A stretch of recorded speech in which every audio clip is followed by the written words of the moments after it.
Welcome everybody to, I'm gonna say about 75% like to dislike ratio. Yeah, that sounds fair. Hi, my name is Misty Chronexia, and like a lot of anime weebs, I'm a pretty big One Piece fan. But on YouTube, I'm kind of the ranking list guy. Now, I could be boring and be like, who's as strong as pirates? But in a sense, we kind of already have that in the form of bounties. So what I want to propose to you instead today is making a list on every Straw Hat pirates, but ranking them by their usefulness into finding One Piece the actual treasure. So while being strong is important, their individual task, or rather their job on the ship, is way more vital. Now, of course, we have no idea where the treasure is currently set out to be. That's the beauty of the show. However, we can assume three things. Number one, it's extremely difficult to get at, maybe through treacherous seas or maybe it's on the moon, whatever. Otherwise, people would have stumbled onto it by now. Number two, once the location is going to be revealed, there's a high potential for leaks and therefore competition to be the first one to get there, which is why battles and being strong still remain important. And finally, number three, you'll need everyone on the ship to pull their own weight, so everyone on the boat should matter, right? Well, starting at number 10, we have Brook, the musician. I love Brook. I think he's a very fun character, and he's also very dependable when the stakes get hot. But let's get some perspective, you and I. He's a luxury item. Music is great to celebrate or when there's some downtime, but if you're trying to steer the ship through rough currents while you're being boarded by other pirates, this is kind of meaningless. Now, like I said, Brook is very useful battle-wise as well, but I always felt like he was more of a glass cannon.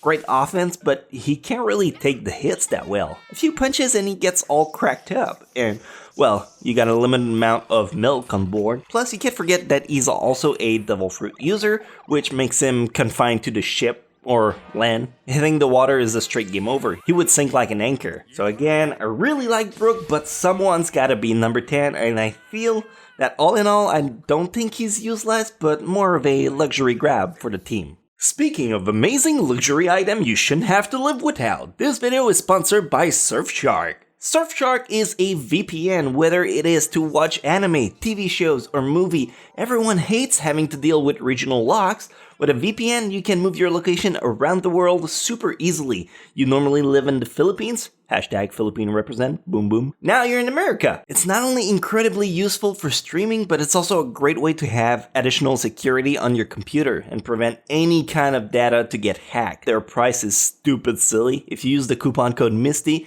it gives you 83% off and a full month for free. That's all you need to get hooked and realize you can't live without one. Truly, take it from me. It works amazingly well for everything. Scout's honor. So check the link in the description, and now let's get back into that list. Yeah? Number 9, Usopp, the marksman. Next on the list is Usopp. Usopp has always been the lucky in his bad luck character. Chain of events boosts his bounty despite him being at the wrong place at the wrong time. Kind of like King in One Punch Man. Yet he remains still very dependable. There's a saying that goes, Jack of all trade, master of none, oftentimes better than a master of one. Usopp is the marksman of the team, but if there's no target to shoot down, he still remains useful as a second set of hands to be the lookout, steering the ship, or straight up helping with the repairs. Battle-wise, he's definitely on the weaker side of the team. Although I wouldn't consider him a deadweight, his close quarter is lacking, and having to reload no matter how fast you are at it, still give out some dead air that the enemy can capitalize on. So while I think he's still a valuable asset to the team, I also think there are more important people on the crew. So yeah, this is where I stand on this one. Number 8, Robin the Historian. Here's where I usually get the hate for my outlandish opinion from the rabid Robin fanbase. So prepare your pitchfork.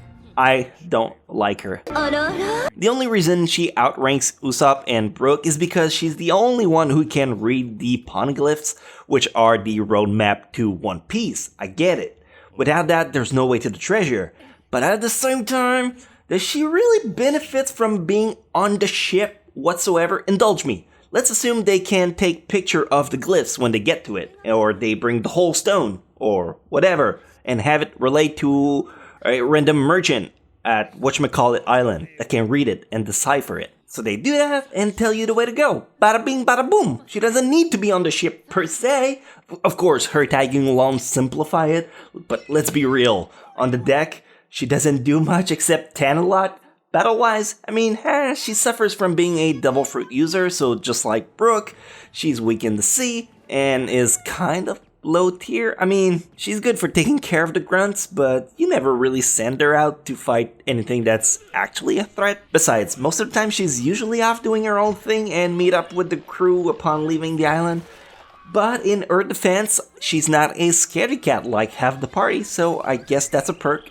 I don't know, I expect people to hate me because of that, and that's fine. I come to terms with it. Number 7, Chopper, the Doctor. Kind of a mandatory role in the ship. We've all seen what not having a doctor on board can do, so having someone dedicated to the task who can provide medicine and herbs potion is really helpful. Wait, how do you drink grass? Anyway, again, I'm taking points off because, water damage. Chopper is also kind of a wuss when he's up against someone that obviously outclasses him, and while he did manage to gain control of his monster form, it's still a bit underwhelming at this point in the game compared to how talented every other fighter is on the deck.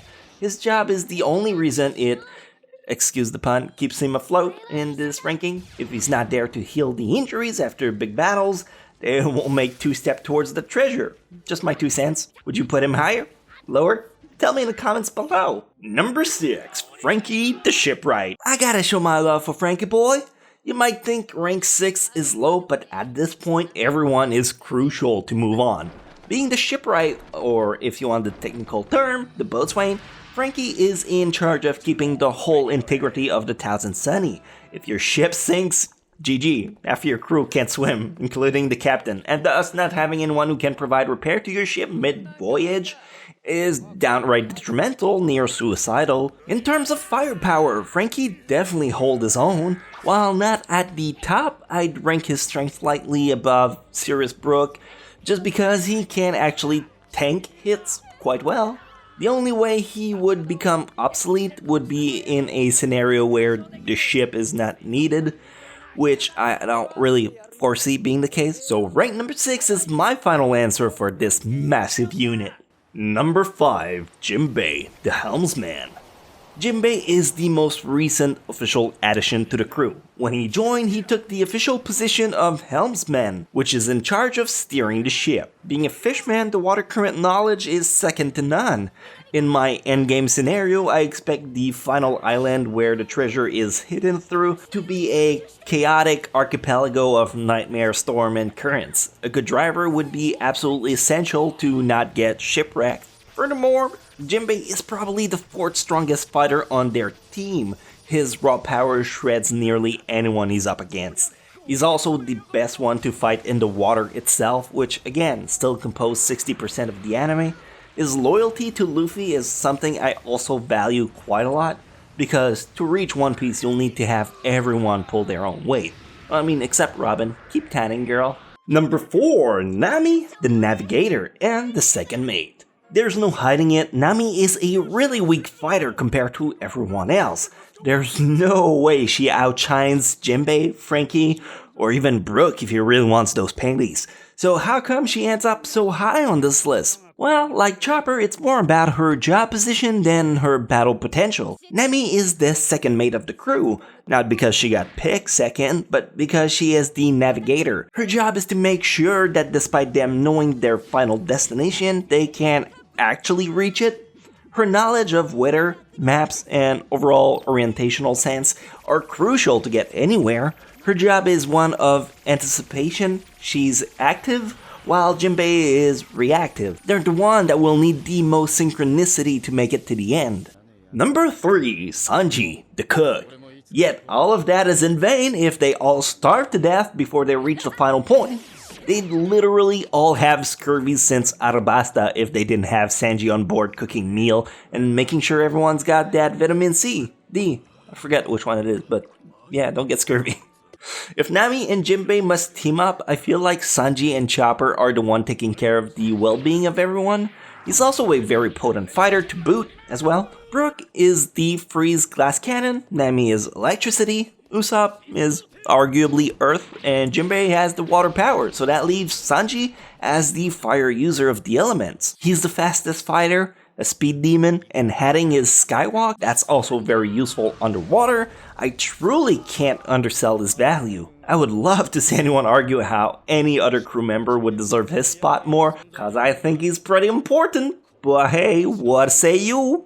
Number 2, Zoro, the first mate. So obviously by elimination that means Luffy is number 1, but we'll get to him. Why do I think Zoro is more important than Sanji? I can hear you say, well, Zoro is just a fighter, right? Yes and no. In a world where battles are 90% of the scenarios, you can't diminish his importance and contribution to the party. He's also the strongest, which helps a lot, huh? It will be his job to take down challenging opponents. However, beyond all of that, Zoro's actual job is being the first mate, and if you don't know, being first mate requires absolute blind loyalty to your captain. Your job is to keep everyone in check, so whenever there's infighting among them, he's the one keeping the crew level-headed. When Usopp had his tantrum at Water 7, Zoro was the one to keep everyone on Luffy's side. He did the same when Usopp talked shit to come back on board, and Luffy wouldn't let him until he actually meaningfully apologized. Zoro's job is being loyal to Luffy and making sure everyone keep it that way. And yes, this is way more essential than food, cause if your cook turns on you, you're all pretty fucked up. And finally, number 1, obviously you have Luffy, the captain. This was gonna be the first spot no matter what, because, well, without Luffy, you don't have a team at all. You would have no coordination and no one actually calling the shots. Despite being goofy and very chill, he's actually very scary when he puts his foot down, whips out his big stretchy dick, and lay it out for everyone to see. Again, to go back to my Usopp and his mutiny example, Luffy stepped up to nip it in the bud. If he didn't have the ball to alpha the rest of his crew, they wouldn't have gotten as far as they did. Added to that, he is without a doubt the strongest fighter of the party.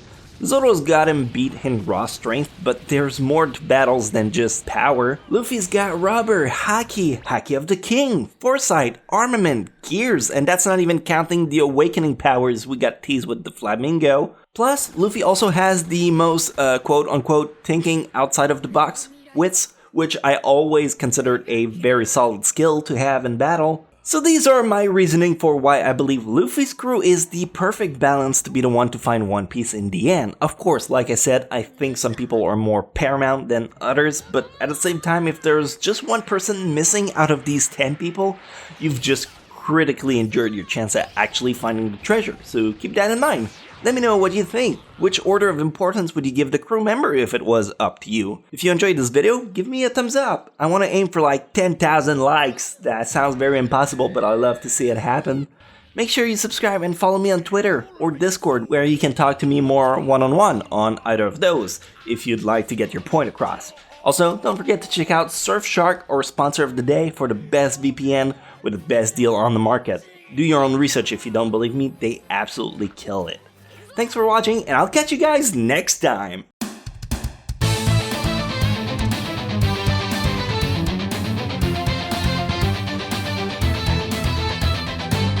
I've been through the hard times, I've been on the wrong side, I've been ashamed. So many memories, you know I'd like to change.